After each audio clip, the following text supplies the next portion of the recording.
Bismillahirrahmanirrahim. Assalamualaikum warahmatullahi wabarakatuh. Saya Witantin Masita, pemateri pertama yang akan menjelaskan tentang pengertian ta'arud hadis. Kata al-ta'arud secara etimologi terbentuk dari kata dasar arada yang berarti menghalangi, mencegah atau membandingi.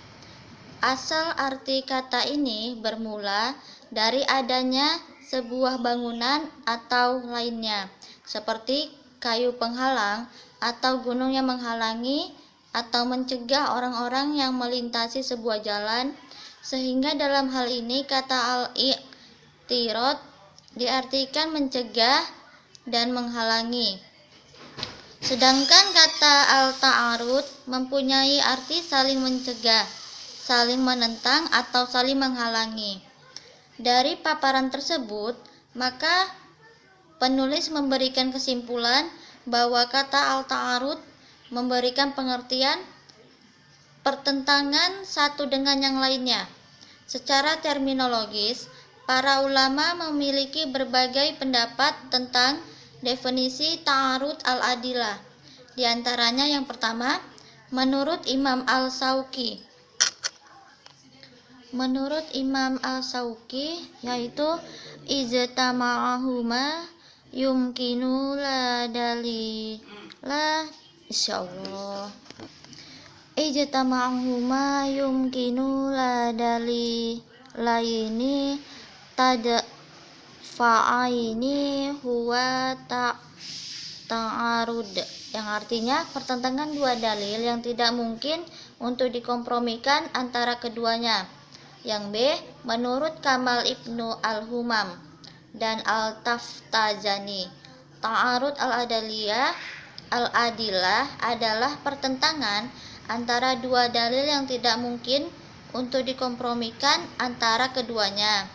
Yang C, Al-Hasabalah berpendapat bahwa ta'arud al-adilah adalah terjadinya pertentangan hukum yang dikandung satu dalil dengan hukum yang dikandung dalam dalil yang lainnya, dan kedua hukum tersebut berada dalam satu derajat. Yang D, astagfirullah. Yang D menurut Al-Asnawi, astagfirullah nggak bisa. Yang D menurut Al-Asnawi, yaitu yamta'u kula minhuma makdo sohibnu amro ini takobil, yang artinya berbandingnya dua hal perkara di mana masing-masing pernyataannya saling bertentangan.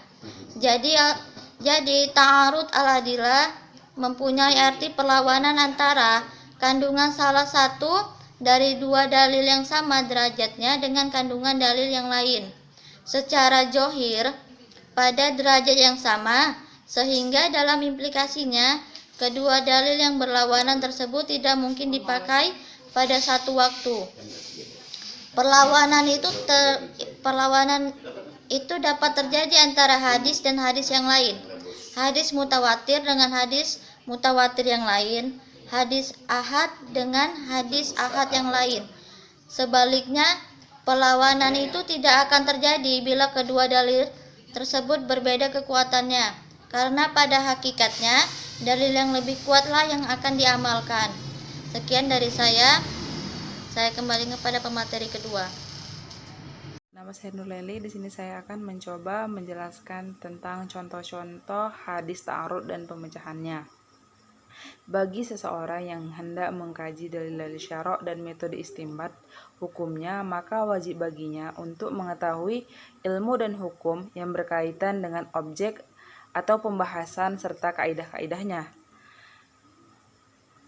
Seorang peneliti yang memandang dan menemukan adanya dua dalil yang dianggap bertentangan atau ta'arud. Misalnya, satu dalil menetapkan adanya hukum atas sesuatu tersebut, sementara dalil yang lain meniadakan, maka diperlukan cara atau ilmu untuk mengetahui cara-cara menolak pertentangan yang tampak secara lahiriah tersebut, serta mengetahui metode tarjih antara dalil-dalil yang saling bertentangan tersebut. karena pada hakikatnya dalil-dalil syara' Al-Quran dan hadis tersebut selaras dan tidak ada pertentangan di antara keduanya.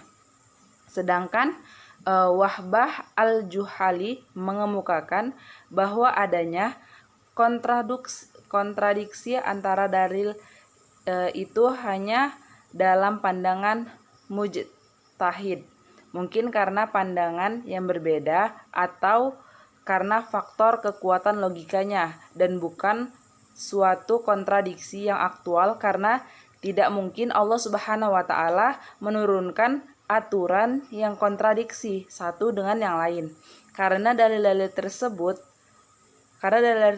datangnya dari Allah Subhanahu wa taala, sebagaimana firman-Nya Allah Subhanahu wa taala dalam Quran surah An-Najm ayat 3 sampai 4.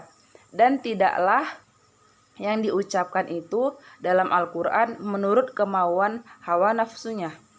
Ucapan itu tiada lain hanya wahyu yang diwahyukan kepadanya dalam upaya penyelesaian pembenturan antara dua dalil hukum. Para ulama ushul fikih bertolak pada satu prinsip yang dirumuskan dalam kaidah mengamalkan dua dalil yang berbenturan lebih baik daripada menyingkirkan satu di antaranya. Mengutip dari Amir Syarifuddin bahwa ada 3 tahap penyelesaian yang tergambar dalam kaidah tersebut. Yang pertama itu sependapat. Mungkin kedua dalil itu dapat digunakan sekaligus sehingga tidak ada dalil yang harus disingkirkan. Yang kedua, ada satu di antaranya diamalkan, sedangkan yang satu lagi ditinggalkan. Yang ketiga itu ada sebagai langkah terakhir, tidak dapat dihindarkan keduanya. Dalil itu ditinggalkan dalam arti tidak diamalkan kedua-duanya. Ahli usul mengemukakan pendapat tentang cara menyelesaikan ta'arud al-adillah, diantaranya sebagai berikut. Yang pertama itu menurut Hanabilah, apabila tampak pertentangan antara dua buah nas, hendaklah membatalkan yang terdahulu daripada kemudian.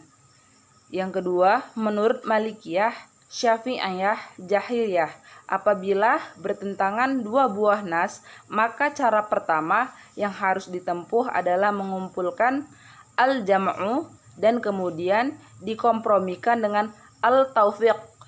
Yang ketiga, menurut Al-Wahhab Halaf,